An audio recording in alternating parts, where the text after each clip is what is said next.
Cleveland wins Game 4. We're going to talk to Caron Butler here in just a moment. Tim Legler alongside. And it was win or happy summer. The Cavaliers played with an urgency and a toughness and an offensive efficiency early on. And Vince Carter said what Tristan gave him was big. Here's a rebound which leads to an and one. Yeah, Tristan was really relentless. And this is what we've come to know about Tristan Thompson. I haven't seen a whole lot of this so far in the series. Well, it came at a great time. And just look at the score. I mean, if you're just coming in from a night out, yeah, this is the first half score. Kyrie hits from 3, and they're up 18. And it's 49 points in a quarter, 86 points and a half, 13 threes and a half, Tim. 49 in the first quarter to set the tone. You knew they're going to cool off at some point. You didn't know if they weren't going for 150, 160 tonight. But, I mean, my goodness, I've never seen Golden State look this helpless defensively all year. There's the math in the first half. James in the third, and we'll let Mike Breen let you know what happens here. James drives, scoop layup, pass to himself, and he throws it down. He went up in the air and had nowhere to go.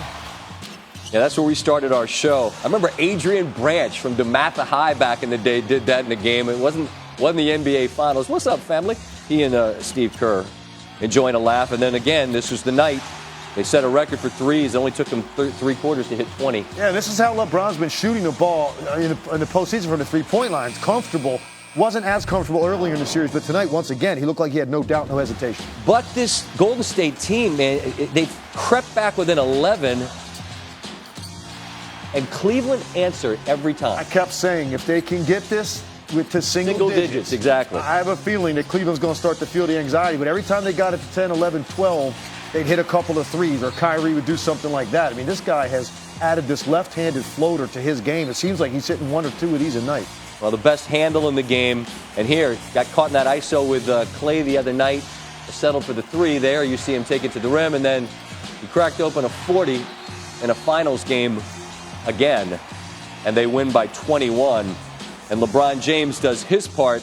He now has 9 career triple-doubles, and 3 of them have come with his team facing elimination. That's nearly half the triple-doubles in NBA history when a team is facing elimination. In each of the previous 2 instances, LeBron, for what this is worth, led his team to the title.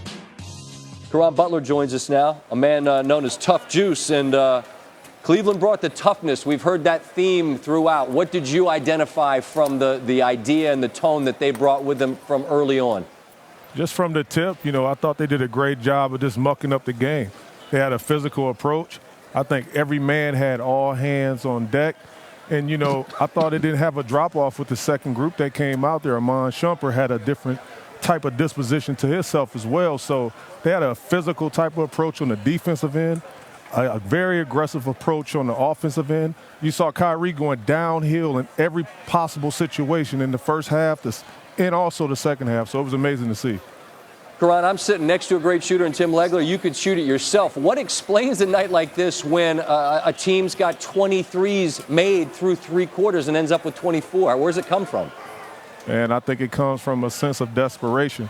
Legs know when you're in that situation, and, once you make a shot and you start feeling good and, your confidence get to going higher and higher, and you got guys that's believing in you, working hard to get you open, setting harder screens, and you're catching it in the flow and in the rhythm. You're feeding off the momentum of the crowd and everything. And, hey, it's one of those nights for those guys. The others really stepped up. The desire to compete. I asked Vince this question a little bit earlier. I think you wonder about human nature, right? I mean, Cleveland's going up against this juggernaut team. They showed that they had the desire to compete. When did you believe and know that they could do that? I thought they did a better job of it in Game 3. Mm-hmm. And then even going to Game 4, I just thought their disposition was different. They was out there diving after the ball. I thought the possession where Kevin Durant was running down in transition, they pitched the ball back.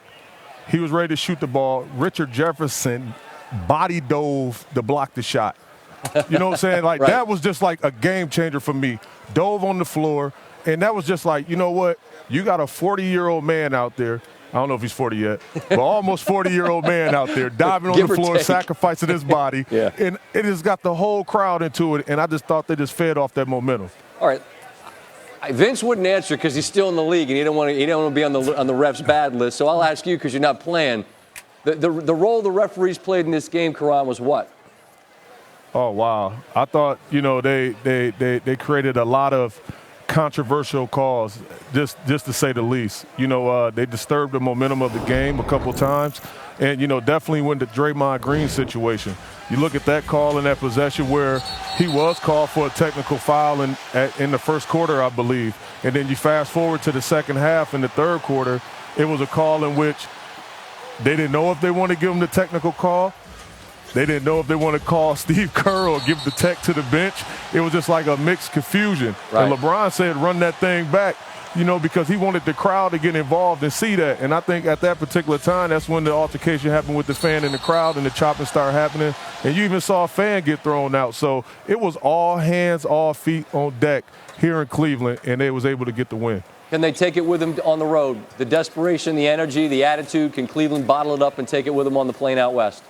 They could take it with them out west, but I don't think it'll be enough. I got Golden State in 5, and, I just think that, this was a great opportunity for them. Cleveland capitalized on it, and Golden State's going back home to Oakland, and they're going to have a great chance to, hold up that trophy at the end of the night. Karan, thanks so much for the time. Appreciate you. Appreciate it. All right.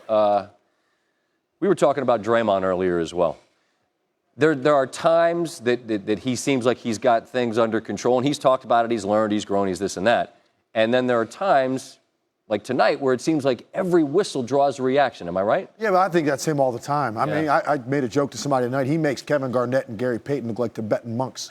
I mean, it's like they've taken a vow of silence compared to Draymond Green. I've never seen a guy react on every play the way that Draymond Green does. And they let him get away with an awful lot of stuff in the course of the regular season. So, you wonder then why they selectively decide when they do some nights to give him a team. Like, this is what you basically put up with all the time out of Draymond Green. And a lot of times that emotion works for him, works for his team. I think sometimes it gets to be a little bit too much. It's too distracting. It's like, calm yourself. This is too much riding on the line here. And you just saw this piece, this feature they did about how regretful he was and how sorry he was about what happened last year and thought he'd turned the entire series around, and he apologized to the team. And then tonight he almost gets ejected. Mm-hmm. So, come on. You follow up your actions with what you are saying, you think about and how regretful you were about the way you conducted yourself last